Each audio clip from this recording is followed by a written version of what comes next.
Hello and welcome to a special edition of HEX Crypto. We're filming live from Chaotic Studios with Johnny Chaos and Matty Allen. So what are we on your stream broadcasting now? That's right. Unfortunately, we don't have like a little screen here where it says where people are watching us or anything. It's kind of interesting. Is it there? Can you pull Top that up? chat. Okay. Yeah. I think people figure it out. You know, there's notifications going off all around the world right now. So we're there we go. We got peoples? Yeah. Somebody said hello. Hi peoples. Yeah. So this is kind of surreal, right? So which community actually goes around and takes the time to meet other people in the community? That's right. Live and in person. It's so cool. Actually, I've got to meet, so far I've got to meet Timothy Benjamin. I've got to meet Crypto Coffee. I've got to meet Gary, Funding Jim. And Maddie just stopped by to visit. And look, it's a Maddie in the flesh. Real life. It's a real life guy. Check this out. We're not just icons on the screen. Isn't this amazing? Yes.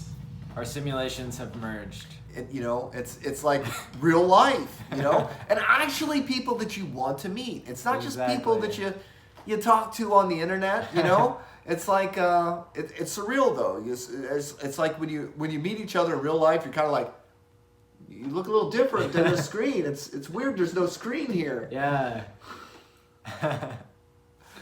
What did they say?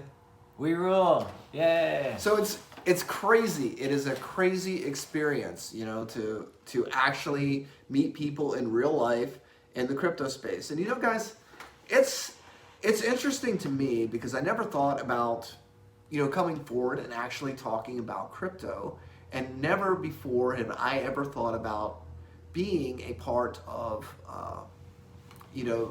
like a community in the crypto space. I mean, your finances are generally something that are personal to you, right? Mm-hmm. You don't generally have conversations with your friends and families about finance, unless, of course, you're in the crypto space, and then it becomes very obsessive sort of behavior. That's right. So I never imagined myself as meeting people from the crypto community, but I think HEX is great because it does draw all these different people from different backgrounds. Maddie is in behavioral sciences. And we've had a wonderful conversation today about, what makes people tick in the crypto space. And so I titled this episode Pet Rock Syndrome because it seems like that's where our conversation was going when it comes to like the fact that there are a lot of cryptos out there that have plenty of narratives, but they don't have any follow through. And they've been making the same promises over and over again with no delivery, whereas HEX, being a finished product and having a community that continues to grow stronger and better by the day, has the best of both worlds, because you can have marketing, and that's where your insight comes in about the Pet Rock being an actual product that succeeded whenever it was an inferior product. But in this case of HEX, we have both a superior product and superior marketing. So here's the deal. I don't know if you guys remember this, or if a lot of you are old enough to remember this, but there was this thing called the Pet Rock. And basically it was a river rock, okay? And what it resulted from an argument between two marketing students on whether or not it was the product or it was the packaging that made the product whole.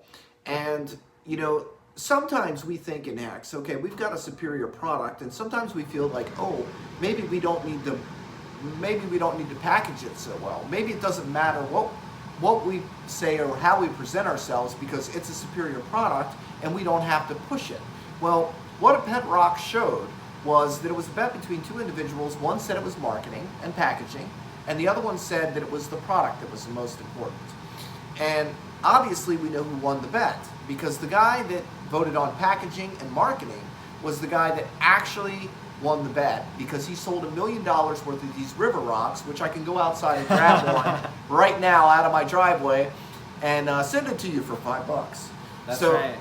And it worked out great. Okay, so why do I say this? Is because we are very confident in HEX that we have this superior product, and we know that we do, okay? But how we present ourselves and how we interact with other people can determine on whether or not they're going to be able to see the product for what it really is. So we have to be conscious of that. So sometimes we'll do things that people may see as weakness, right? And they may attack us because we're compromising our principles or whatever. But you can have a superior product, but if you don't present it in the proper light, in front of the proper people, it doesn't matter how superior that product is. You need to present it in a way that is palatable for your average person, in a way they can understand and relate to.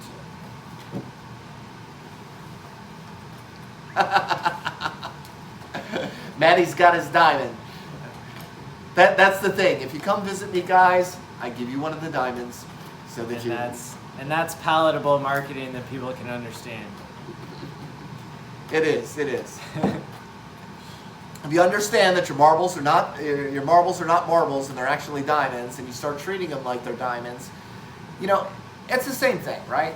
Okay, guys. So like, we're looking at the price of things right now. We come to accept new normals as they occur. So as we hit certain price levels, those new price levels become acceptable. Not only for us, but also for the sellers. Why would a seller sell for HEX for less than 5 cents when they know for a fact that they can sell it for 5 cents? For instance, if somebody comes into my store and they say, "Hey Johnny, I'm going to buy that for $1." Hey Johnny, I'm going to buy that for $1. And they pointed a $500 item. And I'm going to look at him and go, "No, keep on walking, buddy." Yeah, he's going to hit the trap door button and they fall down into like a sea of alligators. You like this? We got the total hair thing going here. Yeah. So value, perception of value, all of these things are very important, you know. And as time develops, perspectives change. What we really need most in HEX really is just time. In time, people will see what it is that we see, because we do. We have the superior product. Come on, Maddie, it's your show. Address your audience. Well, all right. So yeah, I mean, and that's what we're talking about. And so the pet rock syndrome is whenever, you know, you have all these cryptos, you know, they can talk the talk, but they can't walk the walk. And even myself, as somebody who thinks I know it all, you know, about HEX and everything, I continue to learn from people about really how much of a diamond this is. And so I think that really it just blows my mind to continue to be learning and growing. And so that's why I'm hoping that, you know, as a community, we will continue to grow. That's why I hope that people will get excited about Las Vegas, about having a big HEX meetup where you'll be able to see real people and realize that HEX is not a simulation. It seemed like really good, even if it was just a simulation, but if it's real life as well, I mean, that's even better, right? So I just opened up like the 3rd round of HEX Vegas tickets. So like, I'm gonna have to keep looking for shirt manufacturers that will make sure it's at the last minute, but we've probably still got a couple shirts left of the original design. So go ahead to hexmeetup.eventbrite.com or hexakin.vegas, and that way you can get all the good stuff that's coming to you with that. You know, you got your HEX mask, probably not necessary, but you know, it's there for good measure. And then you'll have your ID badge. That's something that'll be pretty special because you'll have a NFT, not an NFT chip, a near chip. Oh, the barcode? Yeah. A QR code scan? Even better than that. Some sort of like magic chip inside that like loads all your social media whenever you tap it against somebody's phone. That's pretty Smart cool. chip. And then, yeah, the QR code that's specialized for whatever site you want, hex.com or your own social media. And so I really see the hexakin.vegas meetup as a huge opportunity to onboard and to celebrate the fact that we have such a great community, which Johnny and I are doing right now. And we've been having some fun. we've been having some fun talking about the compounding supply and what that compounding supply means for you and your T-shares. And, I've tried to explain it a few times about how the supply and the growth of the supply and the inflation all relate to larger payouts per T-share. And, we really need someone like Patrick to kind of do the mathematics for that. The things that go out in good accounting don't actually affect the supply. There is a limbo that happens when you take things out of play. But here's the thing you don't probably grasp about the supply, and what I was running down for Matty and why he wanted to throw this video together, because he just went, oh damn, oh damn. He's like, really? That's right. So if you look at the point of the initial launch of HEX, and you see we went through the hyperinflation stage, okay? So at the bottom we see we were getting less than 1 HEX per T-share. As that grew, we are now roughly between 5 and 6 HEX per T-share, correct? Yes. Okay, so here's the deal. The inflation is a multiplication of the 3.69 by current supply. As the current supply grows, you now have 3.69% multiplied by the current supply plus the previous 3.69%. Are you following me? What that means is it's a compounding effect. As the supply grows and your 3.69% creates a larger baseline for your payout per T-share. So at some point, usually somewhere right around 5 years, you're really going to actually start to see those T-shares take place. And that payout per day per T-share is going to be much larger, even if the amount of staked HEX doesn't increase. And even if it does increase slightly, you will still receive a larger payout per day per T-share as the progression happens.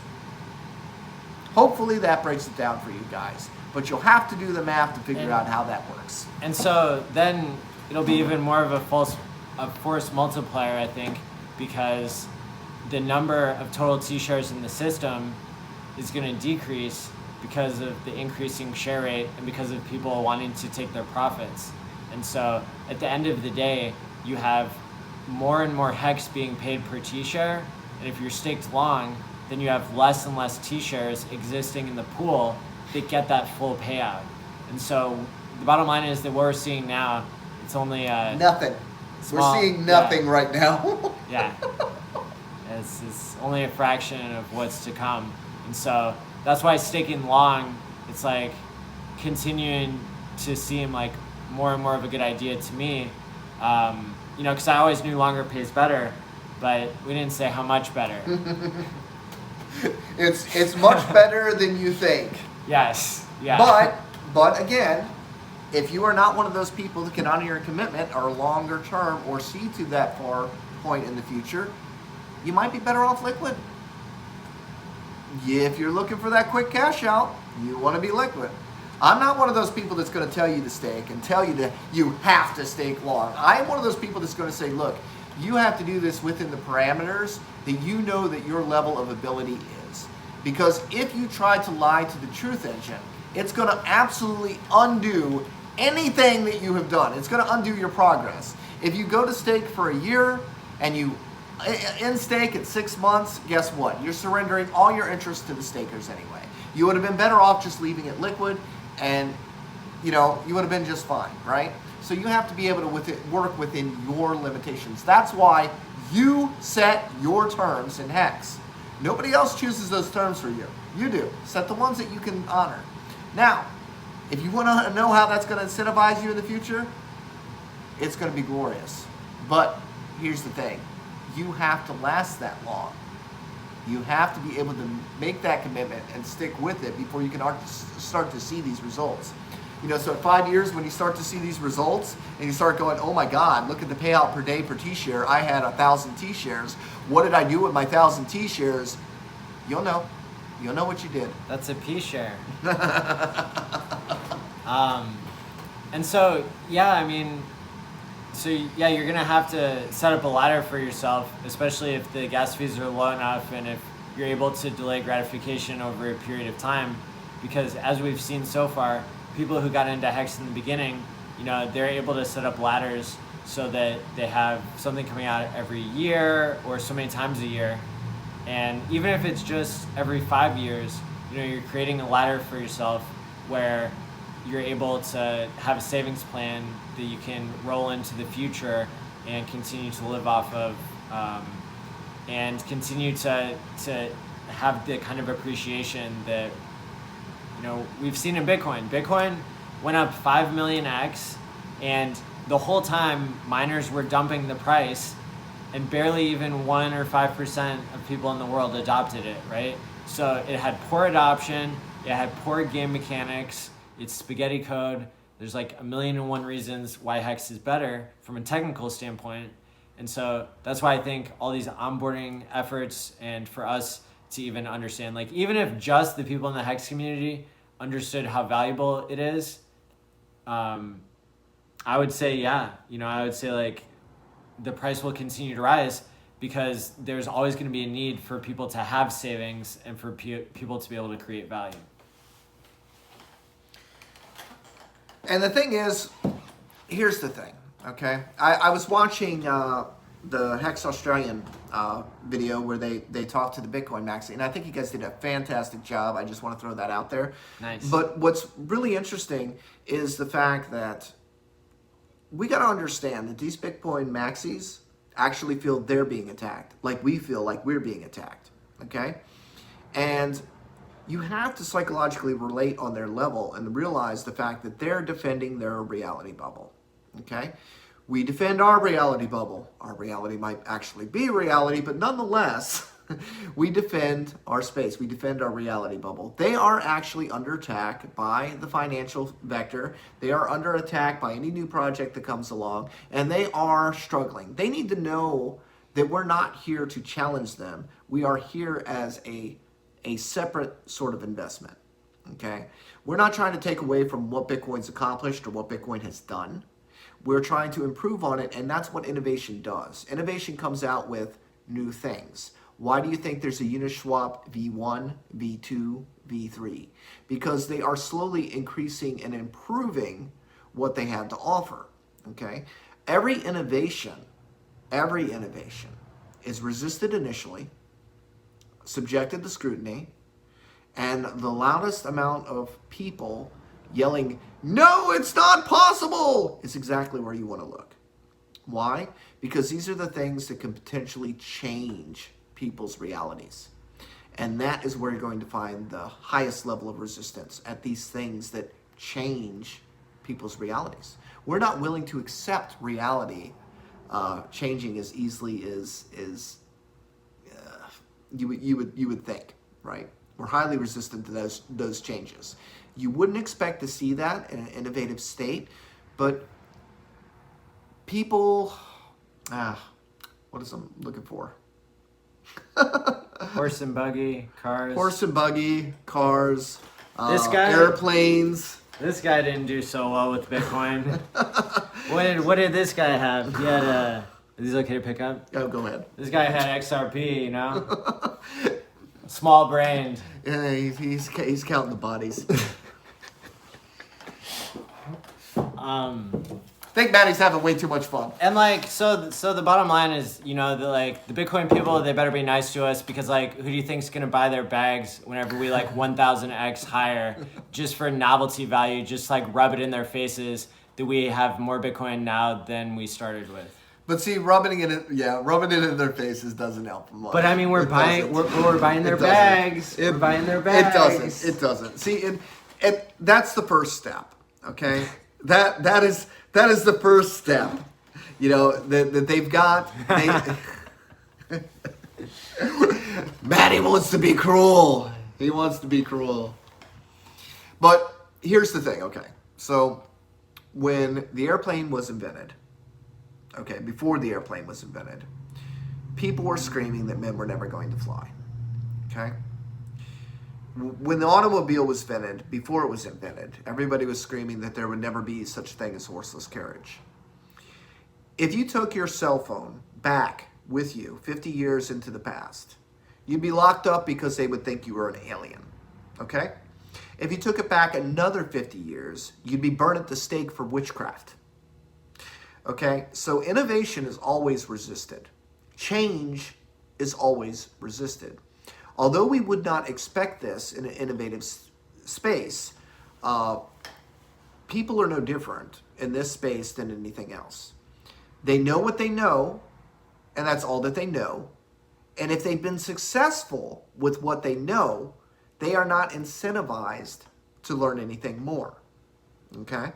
So this is where it comes down to, maybe people that are Bitcoin millionaires may not be interested in HEX, but the people that did not have the opportunity to become Bitcoin millionaires certainly would be interested in HEX.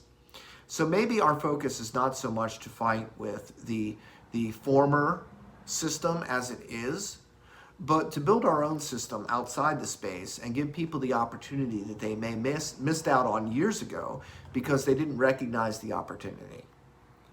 And the people who have been lied to about HEX, those are the people who have already been paying attention to the crypto space. In fact, there's 10 times as many people who haven't even started listening about crypto. And so that's another market that I think we'll be able to penetrate better, especially when you share this story of HEX and any of the media that's created. Any of you who are like wanting to come forward now that you see all the corruption in Coinbase and CoinMarketCap, that's what brought me on the camera. Was there was people in the HEX community and they said that HEX should be on page 1 of CoinMarketCap and not on page 3 because it was in the top 50 market cap at that point. And I agreed with that, and that got me fired up enough to start streaming. And so I guess all of you out there, who are thinking about it, go for it. That's just it, okay? Where there's control, there's always going to be people struggling to maintain that control. And what we have seen in the crypto space up until now has basically been a struggle for control and a struggle to replicate the system as we have formerly known it in the traditional finance. That's why we are seeing lending platforms. That's why we are seeing leverage trading. That's why we are seeing these things to separate you from your money, is because these systems work in the financial world to enrich those who are holding all the keys. And this is what they're trying to replicate into the crypto space, and those empower even the miners. They're able to extort you for exorbitant fees. Why? Because you don't have a choice. If you want to play in their world and play their game, you're going to pay their toll. Well, guess what, guys?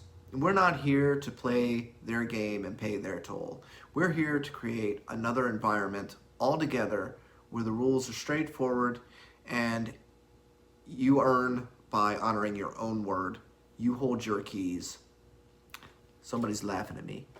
If you want to pay the troll toll, pay it to your future self, not to Binance. Certainly. Pay yourself. Pay your future self. Don't be paying these damn exorbitant fees because they've put you in a position where you don't feel that you have a choice. You have a choice. We can build just as easily. This is just it, okay? People that are in the crypto space that are screaming at you, buy Bitcoin, even the Bitcoin maxis, okay? Most of these guys have only been around for 4 years, okay? Richard has been mining full blocks back when Bitcoin was pennies, So do you really want to follow these guys that have been around for 4 years and think they know it all? Or do you want to follow the guy that's been around since the beginning of Bitcoin, mining full blocks by himself, understanding all the flaws and all the problems with Bitcoin, where it has failed in its adoption, where it has failed in its marketing, where it has failed? Not where it succeeded, but where it's failed. You know what you learn from? You learn from failures. You don't learn from,